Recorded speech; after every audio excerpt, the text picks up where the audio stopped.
Harry Potter and the Order of the Phoenix. Chapter 5, The Order of the Phoenix. Sirius led Harry to a dusty drawing room, closing the door behind them. The room was gloomy and unwelcoming, with peeling wallpaper and threadbare carpets. A large tapestry covered one wall, depicting what looked like a family tree. "So," Sirius said, turning to face Harry, "you've probably got a lot of questions." Harry nodded, his mind racing. "What exactly is the Order of the Phoenix?" Sirius sighed, running a hand through his unkempt hair. "It's a secret society, Dumbledore. Founded back when Voldemort first came to power. The original Order fought against him during the First War. And now you're back together?" "Some of us, yes. And we've recruited new members too. We're trying to stop Voldemort from regaining his former power." Harry frowned. "But what's he doing? Where is he?" "We're not sure exactly where he is," Sirius admitted. "But we know what he's after apart from recruiting more followers, of course. He's looking for something he didn't have last time." "What kind of weapon?" Harry asked eagerly. Sirius hesitated. "That's enough questions for now, I think. The Order doesn't want you to know too much." Harry felt his frustration rising again. "Why not? I'm the one who saw him come back. I'm the one who fought him." "I know, Harry," Sirius said, his voice tinged with sympathy and frustration. "Believe me, I've told them you have a right to know." "But Dumbledore—" "What about Dumbledore?" Harry interrupted. "Why hasn't he been in touch with me? Why's he been ignoring me?" Sirius looked uncomfortable. "I don't know, Harry. Dumbledore has his reasons, I'm sure. But I agree, he should have kept you better informed." Before Harry could press further, the door opened and Mrs. Weasley poked her head in. "Dinner's ready," she announced, eyeing Sirius suspiciously. "I hope you haven't been telling Harry too much, Sirius. He's too young to be burdened with all this." Harry opened his mouth to protest, but Sirius beat him to it. "He's not a child, Molly," he said firmly. "And he's been through more than most of the Order."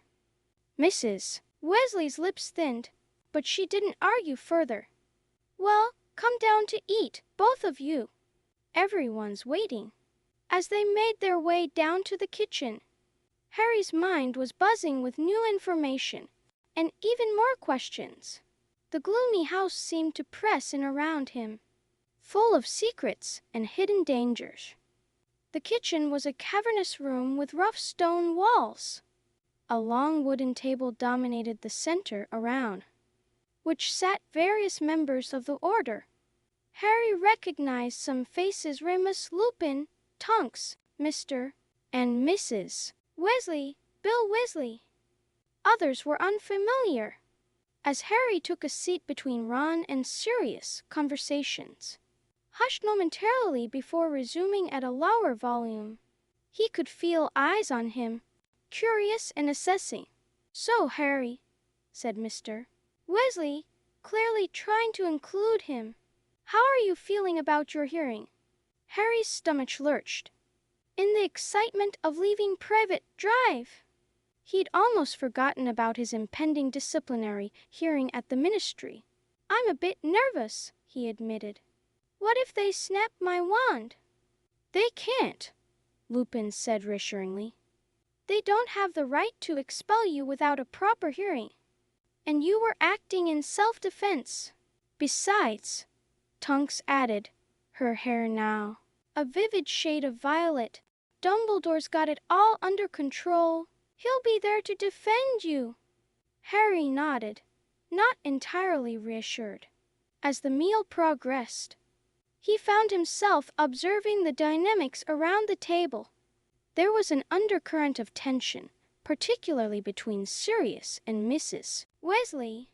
He caught snippets of conversations about guard duty, about the Ministry's stance, about recruitment efforts.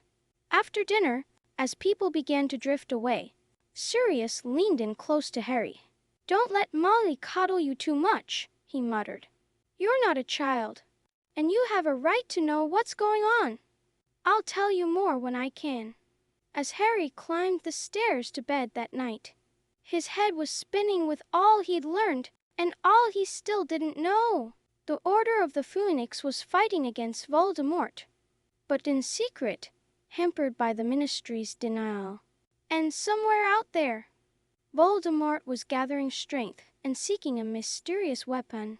Despite the warmth of being surrounded by friends and allies, Harry couldn't shake a feeling of foreboding. The coming year, he sensed, would be unlike any he had faced before. Chapter 6: The Noble and Most Ancient House of Black. The next few days at Grimmauld Place were a blur of activity. Harry, Ron, Hermione, and the other Weasley children were put to work cleaning the house, which seemed to be fighting them every step of the way. Doxies infested the curtains.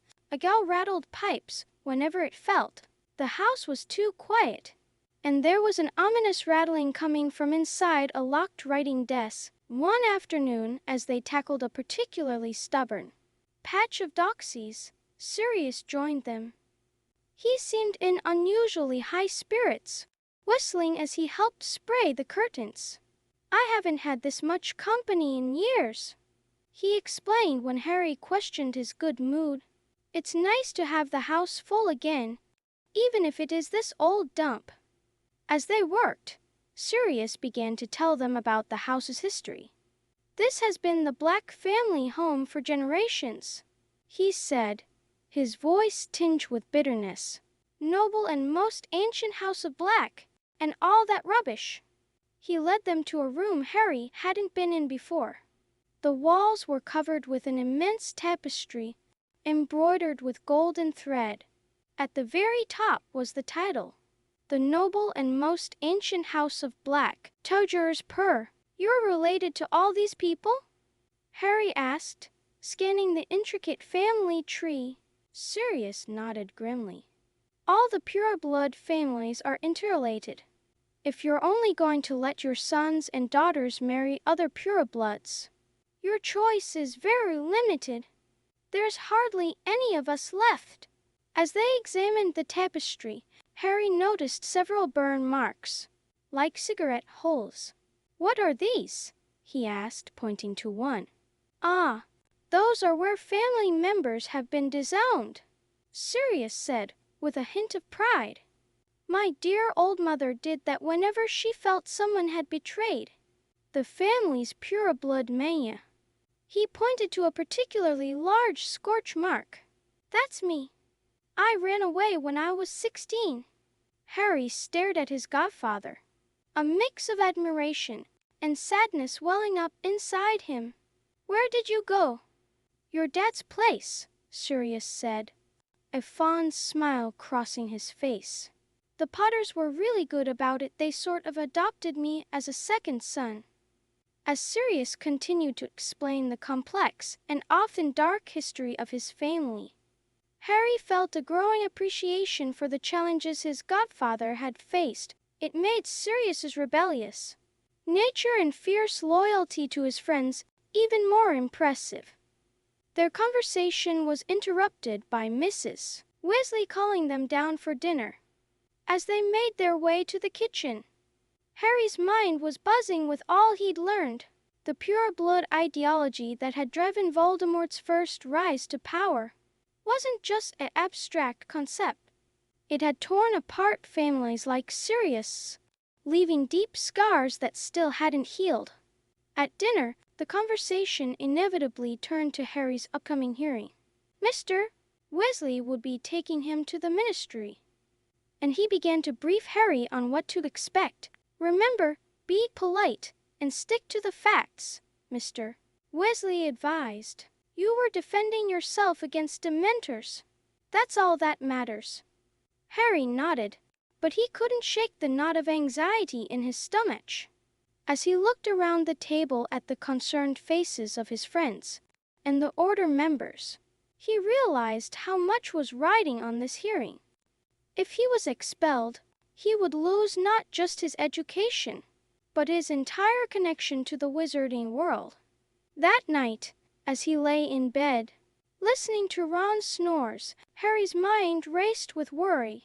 He imagined worst-case scenarios: his wand being snapped, being sent back to the Dursleys permanently, watching helplessly as Voldemort's power grew.